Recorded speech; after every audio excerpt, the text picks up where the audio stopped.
I'm going to take some time today to talk with you about one of our programs at TEACCH. And this is the TEACCH School Transition to Employment and Post-Secondary Education Program, which is a mouthful, so T-STEP.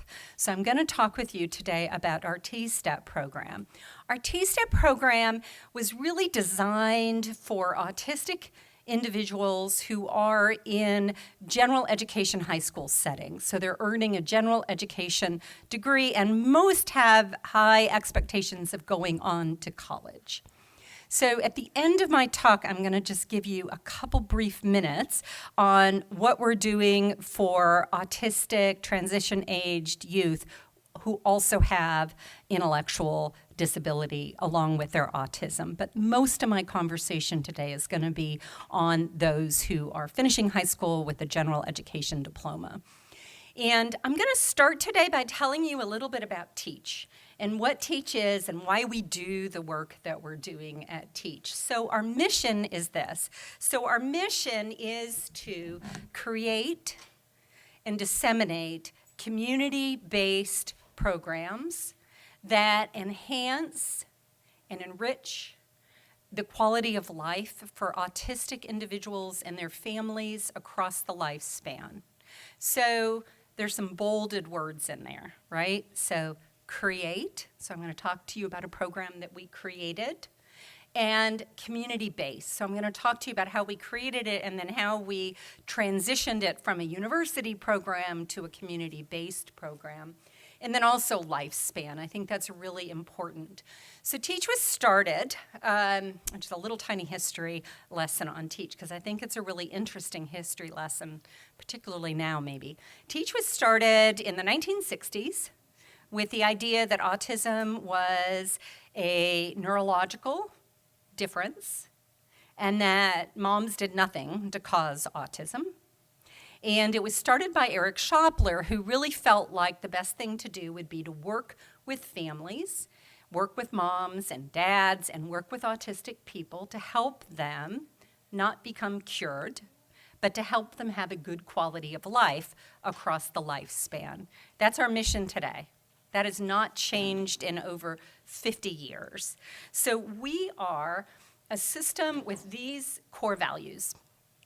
So we believe that with our clients, with our both family members and autistic individuals that we serve, but also with our colleagues and our community partners, we believe in these 5 values. So one of them, the second one, is this culture of collaboration and partnership where everyone is respected and valued. And I hope you're going to see that through my presentation today.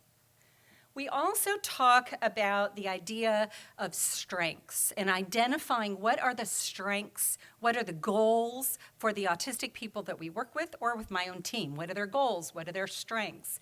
I was talking about this yesterday. I often say to people in my team, you're on the right bus, but are you on the right seat? Right? Are you in the right seat for where you should be, for what you want for your career? And we have those conversations with our autistic teens as well. And then also that continuous lifelong learning is important, that, life doesn't end when you graduate from high school, okay? And that autistic children grow up to be autistic teenagers and autistic adults and older autistic adults. So what services do we need to support them across that whole lifespan? So TEACCH today in 2025 is 7 outpatient clinics across the state of North Carolina. We're part of the School of Medicine at UNC Chapel Hill. But we have these outpatient clinics so families don't have to come to Chapel Hill for diagnostic services or intervention services. We also have an employment program. We are the job coach agency for about 500 autistic adults that we support. We have a residential program, and we train professionals around the world, and we have a research program, and I'm going to tell you some about our research today. So we were based on this idea of something called structured teaching, and that is the idea that autistic people have differences in their learning profiles, strengths and challenges in the way that they understand the world around them, and our model is to provide supports for those learning challenges that build on the learning strengths that many autistic people experience. And I'll give you some examples of that today. And then we also believe in teaching what we call routine strategies, which is really a way to understand and make sense of the world and a way to achieve your goals in the world. And I'm going to give you lots of examples about what that looks like in our transition programs today. So I'm going to talk a little bit about why transition, like why are we doing and focused on transition services. So this is probably a very familiar slide. This is the Center for Disease Control's work on the prevalence rates of autism in 8-year-old children in the United States. And this shows the change from 1 in 150 in that 2002 cohort to 1 in 31 in the 2022 cohort, okay? And really relevant to this discussion today, that 2002 cohort is now in their 30s. They're in their 30s. So you could think about what's going to happen to the request for services for autistic people in adulthood. We're expecting a 300% increase in the number of autistic adults in the next 5 years. It's huge. This is why I got so excited about being here, because you are not part of a children's hospital. You serve the whole lifespan, which I think is really what we need to think about in the autism world.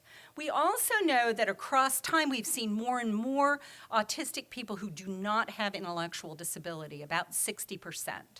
Right? So 40% have an intellectual disability, according to our most recent data, and 60% do not.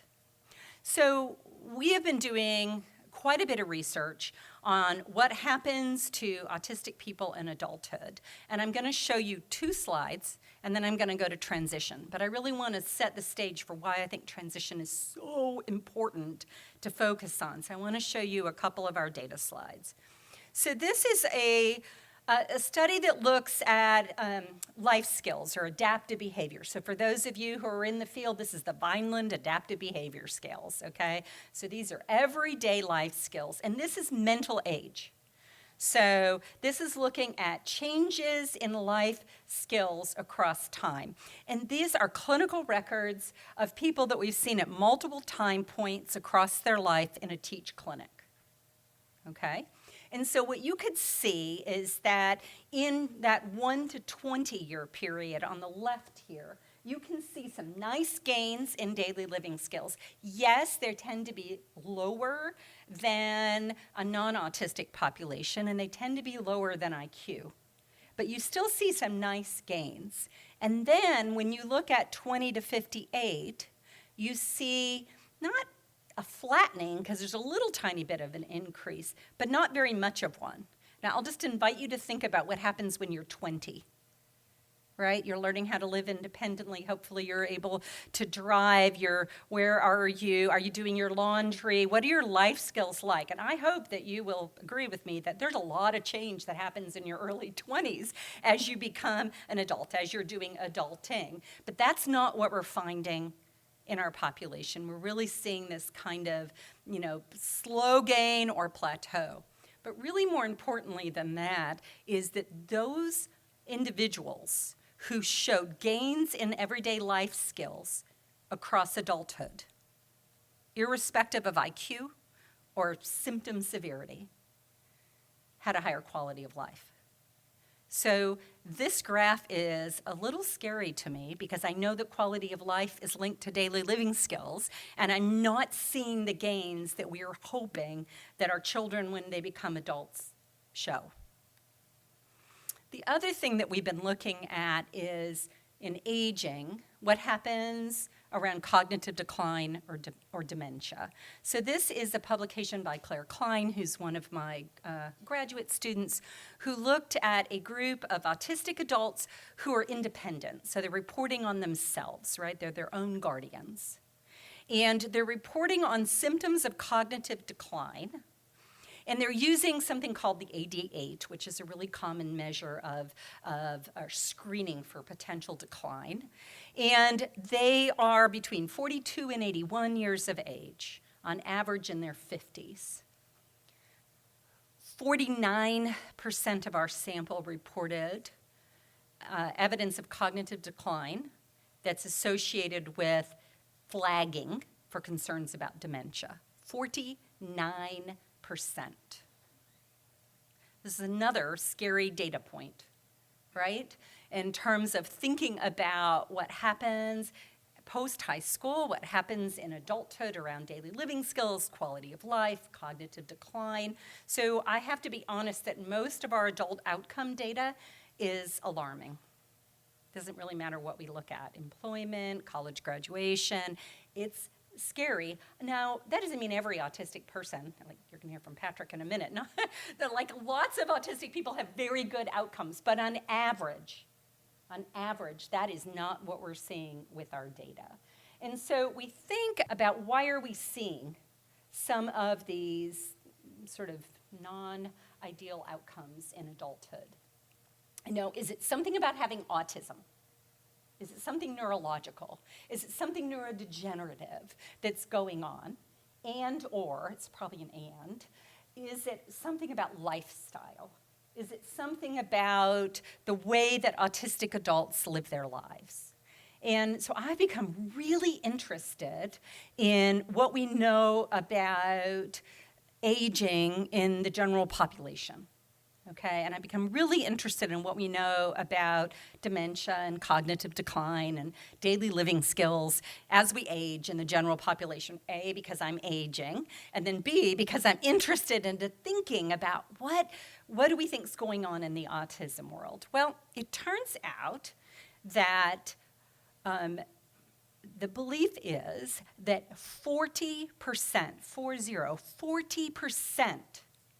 of dementia is linked to modifiable risk factors in the general population. So we're all going to run home and look at what those risk factors are and try to change those about ourselves, right? Modifiable risk factors. Social isolation, depression, obesity, hearing loss that's not remediated. These are all big risk factors for dementia in the general population. Okay? And unfortunately, these are things that we see in our autistic adults regularly. I know you thought you came to hear about transition services, and you did. Because I say, and I talk about this all the time, transition services are early intervention for adulthood. They are. And we need to think about those developmental trajectories and pathways through the adult lifespan, which really is like 18 to 81, right? Or 91 if we're so lucky. And so what are those developmental pathways or trajectories? And can we change those trajectories or pathways to lead to better outcomes for our autistic adults? And so all of my transition services really are focused on this idea of early intervention for some of those negative outcomes that I just presented to you. Okay, so I'm going to leave you with something that's more hopeful than the previous data that I just showed you, which made you all depressed about all the work that you're doing and all the, the efforts that we're doing, and we don't want to see these negative outcomes. We want to see positive outcomes. So what do we need to do as our autistic individuals are leaving high school?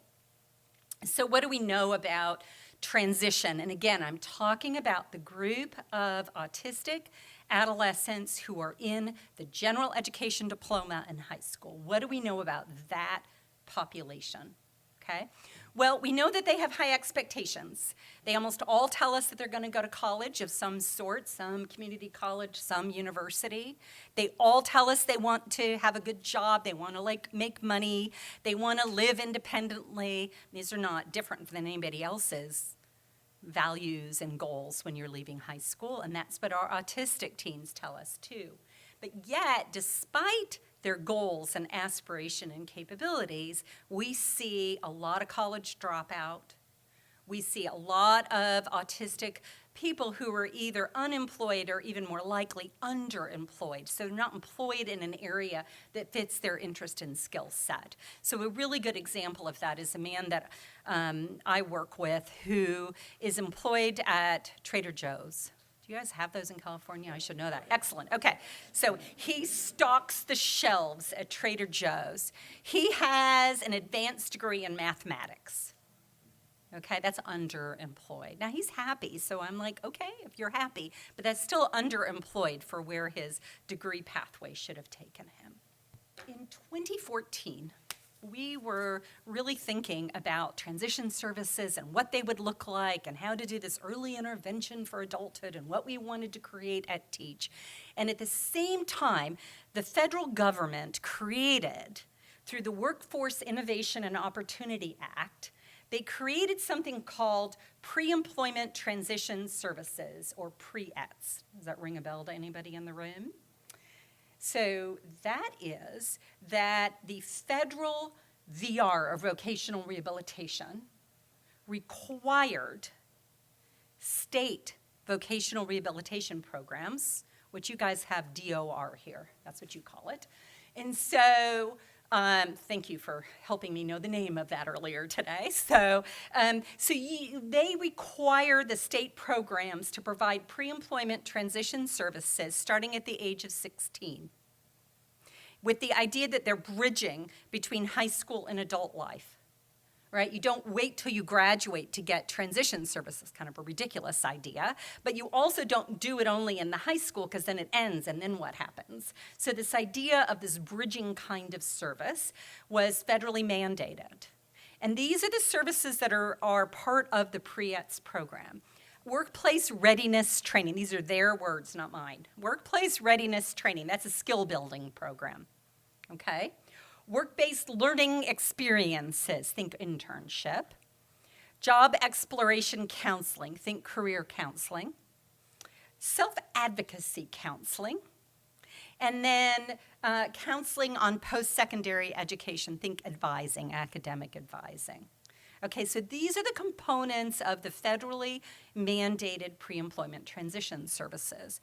And we said, oh my gosh, like, this is what we've been trying to create, and here is a mechanism to create it and implement it in the community that's funded by a state agency, right? And so we have been running a pre-employment transition service at TEACCH, and it's called the T-STEP program. So the T-STEP program was created by this amazing community advisory board that included autistic adults who were either in college or who'd graduated successfully from college.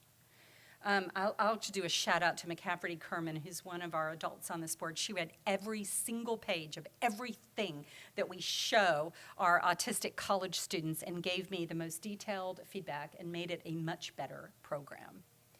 Parents of autistic adults who were in college, who'd graduated from college. Community college partners, two different things. We had disability services or accessibility services staff from the community college partner with us, but we also had the head of disability services for the community college system in North Carolina partner with us. And trying to think about, why is that important? Let's talk about this. Why is that important? Because we wanted a program that would work in the community college system. So Olivia asked me earlier today a life lesson that I've learned as an academic developing community services. Life lesson. When I was young, I created programs in my little academic ivory tower, created something beautiful that I was excited about. I found research that it worked, and then I tried to get some community agency to use it and implement it. Did not work. All right? So this program we created in collaboration and partnership with the community college system because I wanted it to live in the community colleges. So in partnership with the community college system, with high school special education teachers, and with our state vocational rehabilitation. So I'm going to tell you about the program for the rest of this presentation today, but really want to emphasize it's a partnership. It's that collaboration where everyone is respected and valued that I mentioned a minute ago. This really is that kind of true community partnership. So what did we create? We created a program for 16 to 21-year-olds who have a diagnosis of autism. 16 to 21-year-olds. On none of my research studies have I tried to confirm their diagnosis because I want it to work in the community college. So what diagnosis is required in order to access services in the community college? Well, if you have a high school diagnosis and an IEP, that works in North Carolina. So if you were served in high school with an IEP that said you had autism, you could come into our program. Or if you had a diagnostic report that you'd had, that makes you eligible for our program. But we did not do confirmatory diagnoses because that's not who comes for services at the community college. And we wanted it not to be a research-based program, but a program that would work in our community college system. So they had to have been either nearing completion or having completed that general education degree.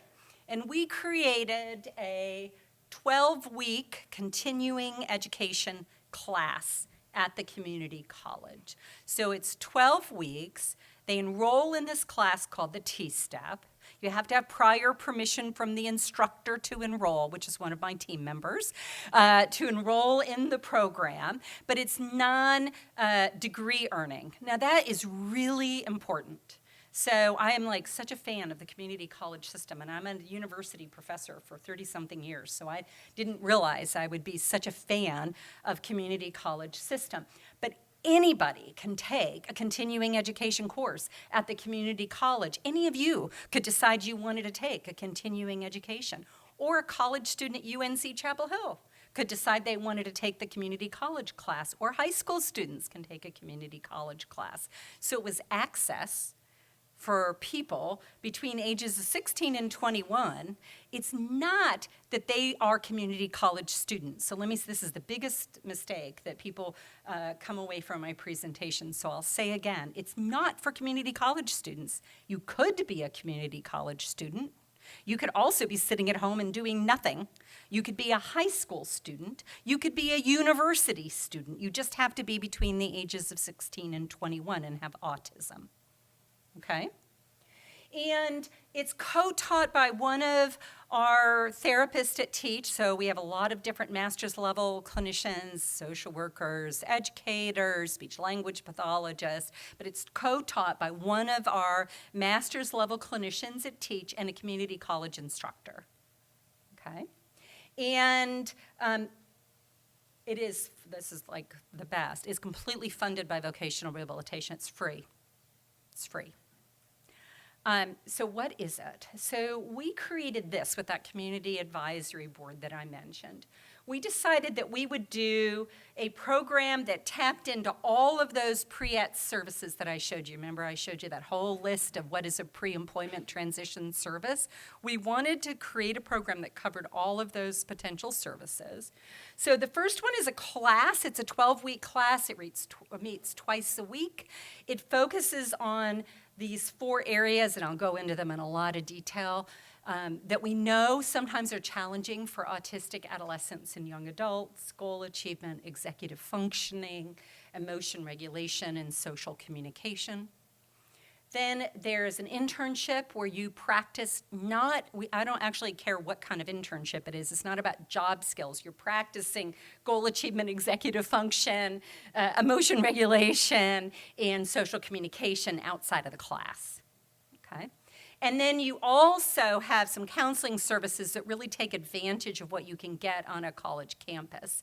And that is the career counseling, the higher education or academic counseling, and self-advocacy counseling, which really is about how to request accessibility services at college or accommodations at work. You know, if you need those supports, how do you get them for yourself? So it's a pretty intense program. It's 12 weeks. You're in class for 3 hours a week. The internship is about 1 to 2 hours a week, and the counseling is an hour a week. So it's a pretty intense 12-week program. So I'm going to go through and tell you about these different areas and give you some examples, because one of the things that I really want you to leave with is that you actually don't need the T-STEP program. You need to work on these skills, and I'm going to show you some different ways that we think about working on these skills in whatever setting you're in, okay? Whether you're a parent and you're thinking at home, or whether you're a service delivery person, or whether you're a researcher thinking about interventions that are for transition-aged youth, or if you're a job coach. Like, what are the things that you might think about? So in goal achievement, we think about goal planning. Now, this is really important. These are 16 to 21-year-olds. Okay, so just like pause a minute, if for those of you who've had teenagers at home, they don't like telling you what to do, right? They want to make their own independent decisions. That's actually very developmentally appropriate, which I said every day when my daughter was a senior in high school. This is developmentally inappropriate, or appropriate that she thinks I'm stupid. It felt inappropriate, but I, in my worst days, said, some people think I'm an expert on leaving high school, That did not go over well. Did not go over well, okay?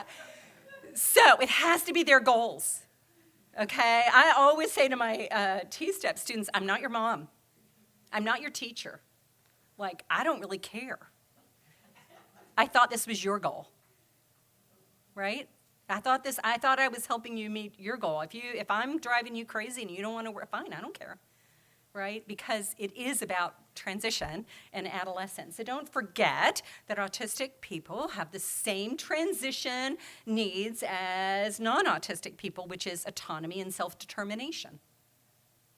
All right? They don't like to be told what to do. So it starts with what's your goal in life? Where do you want to go? I would never tell anybody that they can't achieve their goal. Never.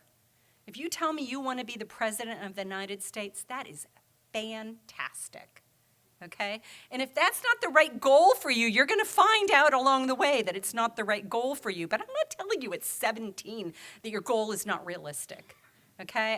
I really think that that's so important. And sometimes we're like, oh, we have to be realistic. They have autism. Why would we do that? We don't do that for others, right? We let people have their goals. And then we teach 2 executive function skills, time management and approaching tasks in an organized manner. We teach 2 emotion regulation skills. So it's not a cognitive behavioral therapy, okay? Only 2, emotion regulation. How do you effectively cope with distress in the moment?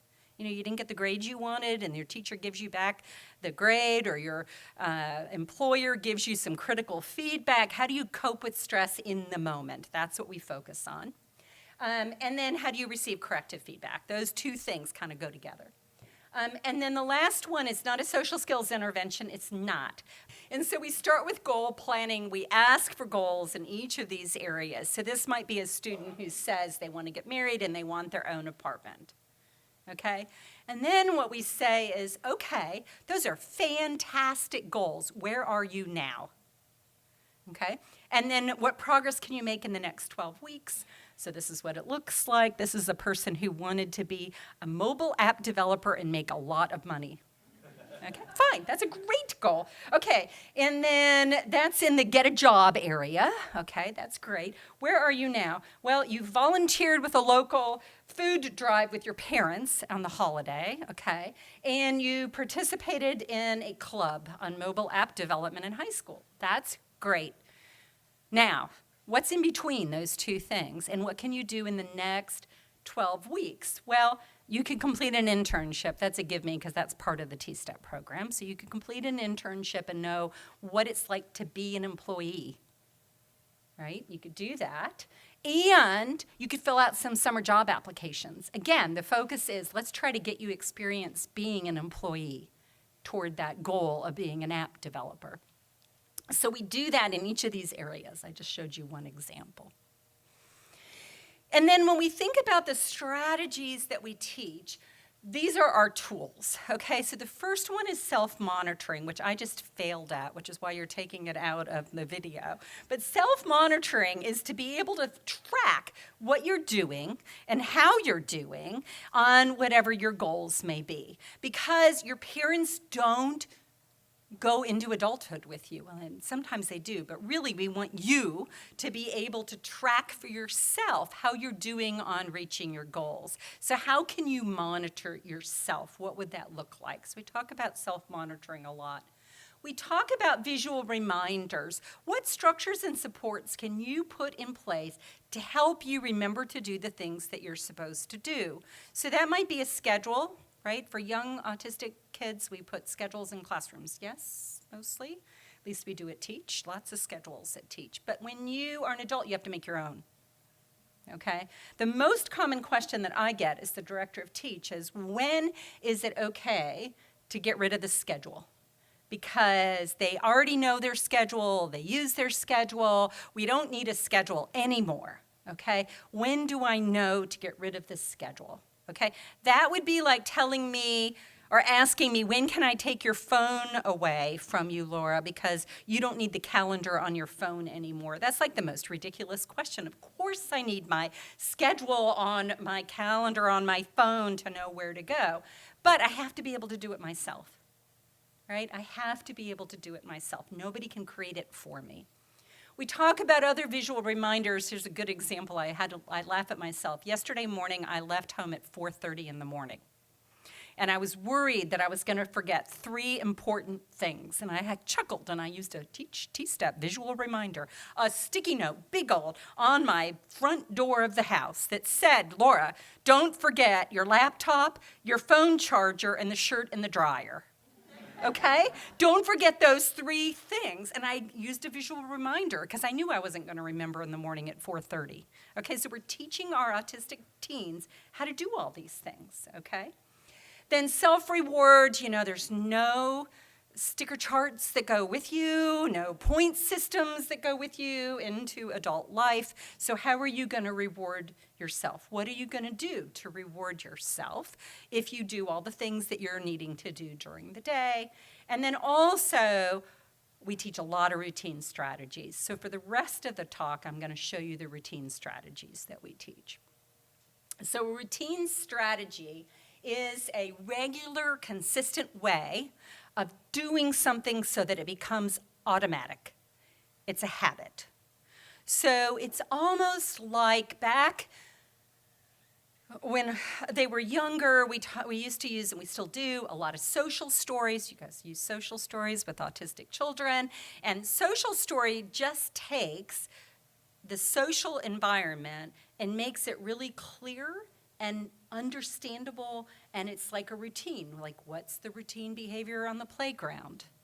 Okay? So we're thinking about what is a routine strategy for organization, for staying calm, for professional social skills. Again, I'm going to give you examples of that. And so we talk a lot, and so what our students get is it's a textbook, basically. It's the T-Step textbook. And in the textbook, there's all these quotes because, again, people don't really want to hear from me about what I think, but they really love these quotes. So here's Will Durant saying, we are what we repeatedly do. Excellence, therefore, is not an act, but a habit. So we're teaching habits, okay? And so how do we teach habits? Well, we have this 4-step sequence to teach habits. First, we evaluate. I don't evaluate, it's a self-evaluation. How are you with organization skills? Can you keep calm in the moment? Do you ask for help effectively? So it's a self-evaluation. Then we say, okay, based on your self-evaluation, what do you need to learn? And there's instruction in the class, and I'll give you examples. And then how do you develop those skills? And that's where you use all those tools that I've been talking about. And then you have to practice. So here is the evaluation for organization skills. It says, I feel overwhelmed when I am asked to do a new task. If I'm doing something and I get interrupted, I have to start all over again from the beginning. And so it's a series of things that they ask they answer for themselves. And then at the end, you get a score. And this score might say something like, you probably have not learned routine strategies for starting and moving through tasks. This may feel overwhelming when you get a new job to complete. This module will help you learn routine strategies to help you feel less overwhelmed. But if you don't have a high score, it says something like, good job, you're doing great at your organizational skills. Have you thought about how you might tweak it in A, B, or C? Okay, so it's really meant to be a self-evaluation where you come up with a score and it tells you, what you need to do or think through in that area. And again, this is all part of that teen adolescent independence thing where they're doing their own evaluation, their own score. I'm not telling them they're disorganized. They're like, whoa, I'm disorganized. I'm like, okay, what are we going to do about that? So one of our routine strategies is to teach our students how to make their own schedule. And so this is what a schedule actually looks like in adult life, and it's really different from high school. It's really different because you might have some classes, which are those green fixed activities, but there's all this time in between classes, right? All this time. Like, what are you supposed to do? What do you think? What are you supposed to do with that time? It's not play video games. Okay, it's not watch YouTube videos. There's time for that, but when do you study for your classes? When do you do your laundry? When do you go have fun with other people? When do you do all the other things that are part of adulting?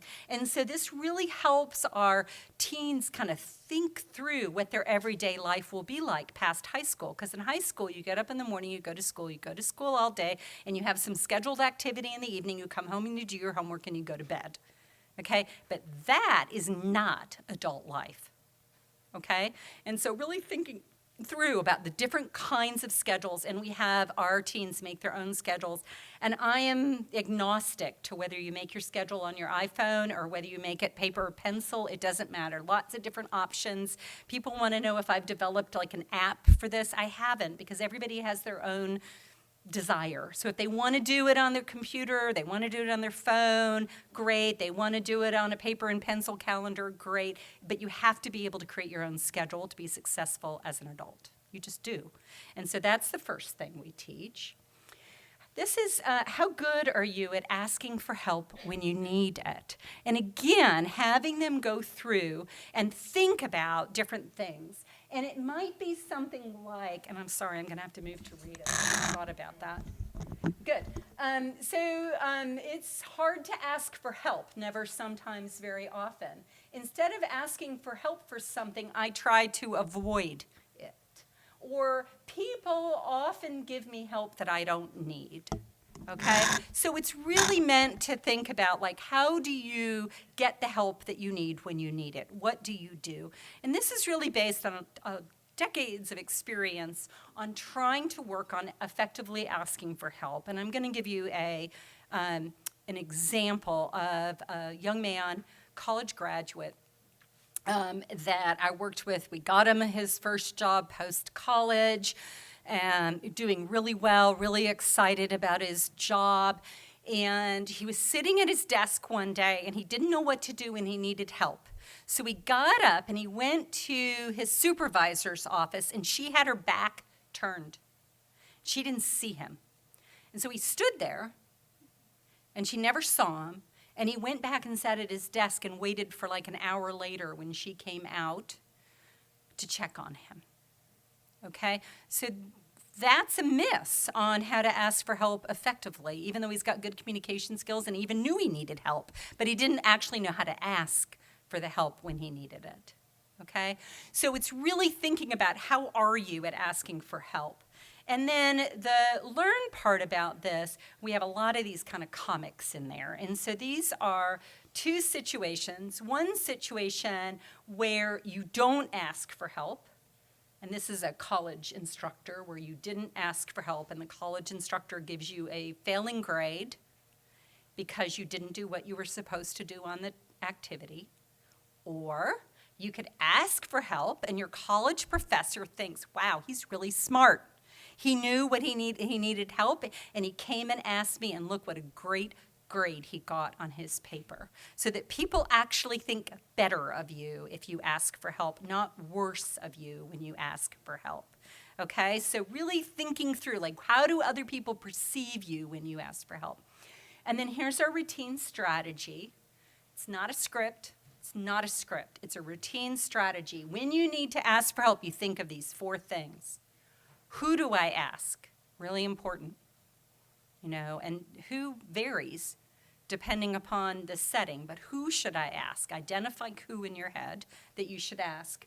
When and where should you ask? Okay, so I use an example when I taught undergraduates, and I had a student in the front row who interrupted me with a question about every 5 minutes. You guys remember that student in your class? This student that I'm giving you an example of wasn't autistic, but it was a definite miss on when and where, right? It was not the right time to be asking for help all the time. So when and where is important. How to get the attention of the person you're asking. That's my employee's situation. He didn't know how to get her attention. He had all the rest of it, but he was missing step 3. And then what? What do you say? What do you say in different situations to get help? So it's not a script, it's a routine, right? So I need help. Okay, who do I ask?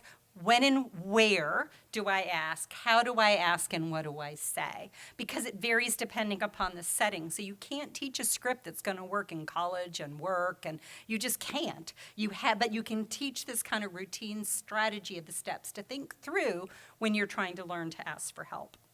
So similarly, how do you self-evaluate whether you are coping with distress? What would that look like for you? And then a long conversation about the fact that stress in and of itself is not bad. Okay. Too much stress is bad. But if I didn't have any stress, I would not have left my house at 4:30 yesterday morning. I would have still been asleep, right? And so I think we really need to work on this because so many of our teens think that stress is bad. They can't be stressed. They've been told that stress is bad. Stress is not bad. Too much stress is bad. But without any stress, you probably don't move forward toward meeting your goals. So we really talk about that a lot, and this is just our way of sort of visually defining that. And then here is one of our adulting mishap cartoons that really shows that when you are too stressed, then you make a mistake. For example, in this case, you're too stressed when you're taking a test. You're so stressed you can't finish the test and you don't do well in the class. So too much stress isn't good. Too much stress at work isn't good because maybe at work you get so stressed that you yell at your coworker, and then your coworker doesn't want to work with you anymore on a project. So it is important to figure out how to control your stress, and then from there we talk about what's a routine strategy for controlling your stress. So this is our routine strategy. We say that everybody needs a calming routine. Everybody, you guys all go do your own calming routine. Everybody needs a calming routine. And your calming routine should have these 4 elements. And again, it's not a script. Everybody's making their own. Everybody's look different, but it needs 4 elements. It needs a mental distraction, like count to 20 is 1, count backwards. Sing a song in your head. I made this mistake. Not out loud, but sing a song in your head. A breathing tool, like 4-step breathing or elevator breathing. A positive thought or mantra, like we all laugh at Teach that my positive thought and mantra is, it'll be fine. It'll be fine. It's fine. They hear me say that all the time, and I know that that's my positive statement. And then at least 2 tense and release activities. It could be like, tensing and releasing your hands. It could be shrugging your shoulders. It could be like this. But it's just a couple tense and release muscle relaxation strategies. So everybody creates their own routine. And then they do some sort of visual that goes with it. So the one on the right is Linda, who's one of my team members at TEACCH. And she thinks about Paul McCartney and thinks about a song from Lovely Linda. She does a breathing activity where she imagines smelling the flowers and blowing out the candle. That's a visual for deep breathing. She does 2 energy release activities, and then she says, relax, I've got this. All of my T-STEP instructors, like the background on their phone is their routine strategy. So when they're talking to students, they'll say something like, okay, I'm getting stressed right now. I'm going to use my routine strategy. So we really try to model this because I bet you all have strategies that you use when you're stressed. You absolutely do. And we're just trying to teach our autistic teens to consciously create a routine and use it when they're stressed. Then that's the class, okay? That's the class instruction portion. I had a student came in one time and he said to me, can I tell you why the T-STEP works? I said, yes. And he said, my whole life, people have told me that I need to do things differently. And this is the first time anybody has ever told me how to do things differently. I need to be more responsible. I need to be on time. I need to be more independent. But nobody ever told me how to do things. And that's kind of what he was hinting at in that video was, I don't know how to do those things. And so this is why we really believe in this idea of routine strategies. And then in our internship program, this video actually doesn't work, but in our internship, here's a picture of a guy working in a chem lab doing an internship program with us. So I want to, because I am a researcher and I've had several federally funded clinical trials, I'm going to show you what the data looks like on our T-STEP program. And so we do pre-assessments. We do pre-assessments on anxiety, and depression, coping, self-efficacy, self-determination. Those are all self-report. And then parents report on executive function, employment readiness, daily living skills, and self-determination. Then we have the T-STEP program. We do all of those things post-T-STEP program. And then also at post, we get student feedback on what worked for them and what they thought that they liked the best. And then there's, depending upon the study, a 3 or 4 or 6 month follow-up after the T-STEP ends. So the first study we did is a waitlist control design. So we recruited people at the beginning of the academic year, and then you were randomly assigned to get the T-STEP in the fall semester or the spring semester. Everybody's getting it, but half in the fall and half in the spring. And then what we looked at is the beginning of the fall and the end of the fall. So for non-researchers in the room, we hope that those who were not in the T-STEP didn't show improvements during the fall, but those who were in the T-STEP showed nice improvements in the fall. And that is what we got. So students in the T-STEP program compared to the waitlist control program reported increases in self-determination, increases in coping skills, decreases in anxiety. Parents reported improved executive function skills and improved self-determination skills. And I'm just showing you 2 of the graphs, if you'd rather see it visually on the right. So the top is self-report, self-determination, where people in the T-STEP class, the blue line, show nice improvements, and people in the waitlist control actually showed slight decreases in self-determination. And then for executive function, we used the brief. You're looking at executive function challenges, so we want to see decreases in challenges, so going lower is what we're looking for here, and we see decreases in those who are in the T-STEP program and not decreases, a little increase in those who are waiting for the T-STEP program. So that is fantastic data to show that compared to nothing, the T-STEP is effective, but that's not good enough, right? Like you would hope it would be better than nothing. Right? And so we then wanted to say, what if we dismantled the different components of the T-STEP to start to answer the question of which parts of the T-STEP work better for which autistic teens and young adults? A much more sophisticated question. So we did a randomized controlled trial with 110 teens. Half of them got the comprehensive T-STEP program, half of them got the counseling only. They didn't get the internship or the class, but they got the counseling, which is an hour a week. So it's good, like we created it. It's a really good program. Linda, who I showed you her routine strategy, she created the counseling program with us. So they either got one or the other. I will tell you that COVID hit in the middle of this, and so half of it was virtual, half was in person. We really don't see any differences, so I've combined to show you. They were mostly male, 67%, about 78% white, and they were between 16 and 21. That's not a surprise. Their IQ ranged between 80 and 150. Okay, so pretty big IQ range.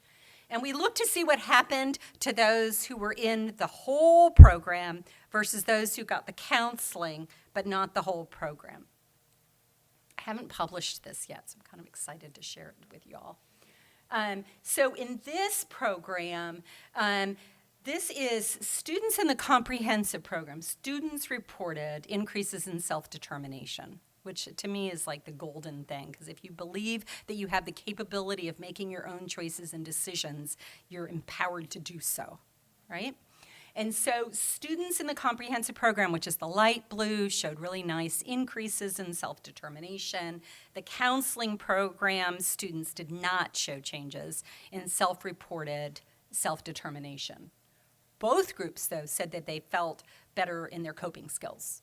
So there were some really nice things across both groups, self-determination being a really specific to the comprehensive program. And then we also asked students to rate their change in the different areas that the class targets and compared what student feedback looked like for those who were in the comprehensive program versus those who were in the counseling program. So the T-STEP group, that is the whole thing. The counseling group is the counseling-only component of the T-STEP program. They're both T-STEP components. And if you just look at the purple, okay, just look at the purple for a minute. That is reporting a lot of change. And so students in the comprehensive T-STEP program were more likely to report a lot of change than students in the counseling program. Okay, so students in the comprehensive program reported more change in their professional social skills, more changes in their emotion regulation, more changes in executive function, and more changes in independent life skills. Okay, then we asked parents. Parents saw improvements in absolutely everything. There's no difference in parent report between the comprehensive program and the counseling program. Parents said everything improved. They were really happy, didn't care which program it was, which is great. And this is just one example. This is work readiness. So parent reported work readiness, ready for a job, have the skills necessary to be successful at work, on something called the Becker Work Adjustment Profile, if you're interested in the measure. And they're identical between the two programs. So we really didn't see any differences. Parents loved both programs and reported significant gains.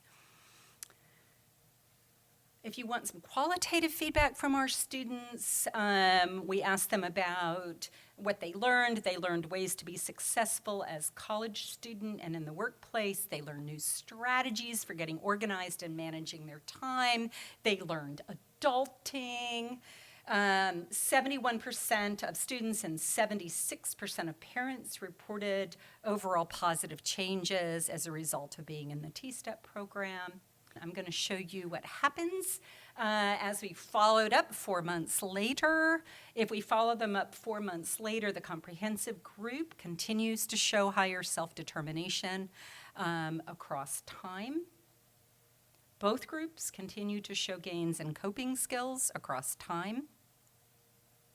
And then really important, this is my last slide on data, to start to look at the question about which autistic person does better, which group, because the whole comprehensive T-STEP program is a lot of work. right? It's a lot of hours. And so we want to know, does everybody need the whole comprehensive program? So this is a little complicated. This is looking at student reports of depression. So higher means higher depression, lower means lower depression, and is broken out on autism characteristics on the social responsiveness scale. So over on the right, these are T-STEP students who had really high autism characteristics. And over on the left, these are our T-STEP students who had fewer, lower autism characteristics. Remember I said we didn't require a certain level of autism, if you will. And what we see is that those with a lot of autism characteristics over on the right showed really nice decreases in depression if they were in the comprehensive program. The dotted line is clinically significant depression. On the Center for Epidemiological Studies depression, if you're interested in what measure we used. And so if you had a lot of autism characteristics on the SRS, really nice decreases in depression. But over on the other side, we didn't see that. We saw that the counseling alone program actually was associated with decreases in depression, but not the comprehensive program, really suggesting that the T-STEP, at least in depression, and I think actually for a lot of our measures, the T-STEP is really designed for people who have a fairly high number of autism characteristics, because that's the group we were studying, and that's what we wanted the comprehensive program for. With those with fewer autism characteristics, I think the counseling program might be what we need. And that is the next study to be able to say, is that true or not? So in summary, the students receiving the T-STEP reported increases in self-determination and emotion regulation. Parents reported increases in self-determination, daily living skills, employment readiness, executive function. We got really positive feedback from students and parents, and changes were maintained at 3 months. I also want to say that we are now in 7 community colleges across North Carolina. The T-STEP is a free program funded by vocational rehabilitation to all 16 to 21-year-old autistic high school and post-high school students in North Carolina. And this is so important because this is that community dissemination piece, right? So we've gone from our first couple colleges to 7 community college partners. I'm going to just thank my team. I'm really going to shout out to Brianne Tomaszewski, who is my partner researcher on most of our T-STEP work, and my husband, Mark, also partner researcher on a lot of this work. So we have this program. This is Brianne Tomaszewski's work. This is not my work. But Brianne has this program called Work Together NC. It's an amazing website of supports that are available for transitioning adolescents and young adults who have an intellectual disability with or without autism, so it's broader based, where there's action plans and toolkits and services and resources. It really was put together with a number of different agencies across the state of North Carolina, but the toolkits would work with anybody. But there is some really North Carolina-centric information on that website. And then we have just started, not anywhere like what your program here is at Davis, but we've just started the Heals to Transition program, which is a college-based program at UNC Chapel Hill for people with intellectual and developmental disabilities to come to class, to live in the dorms, and really thinking about how to support that kind of opportunity. But we're tiny compared to what I heard about is happening here at Davis. So we have a little bit of ways to go. Did you look at your outcome measures over, did you break them down by IQ? So you had, you said it was 80 to 150. I have not looked at it in the second study. In the first study, well, actually, I just showed you study 2 and 3. In the first study we did, the T-STEP outcomes were better for those with higher levels of autism characteristics, okay, and higher IQ, that combination. So it really wasn't designed I mean, it's a really verbally loaded program, so it really wasn't designed for students with lower IQ. So the first study, we included people in their like IQ in the 70s, and I don't think that was the right choice. So it really seems to be better. I haven't looked at it in our new data yet, so I don't know the answer to that. It's a good question, though. The UC Davis Mind Institute was founded in 1998 with the promise to reduce and prevent the disabilities that can be associated with autism and other neurodevelopmental conditions. Every day, our clinicians and researchers make progress on that promise. Our groundbreaking research on autism, Fragile X syndrome, chromosome 22q11.2 deletion syndrome, ADHD, and other conditions associated with disability are helping affected individuals achieve their fullest potential. Please visit our website or our social media platforms to find out more about current studies, upcoming events, and how you can help make a difference.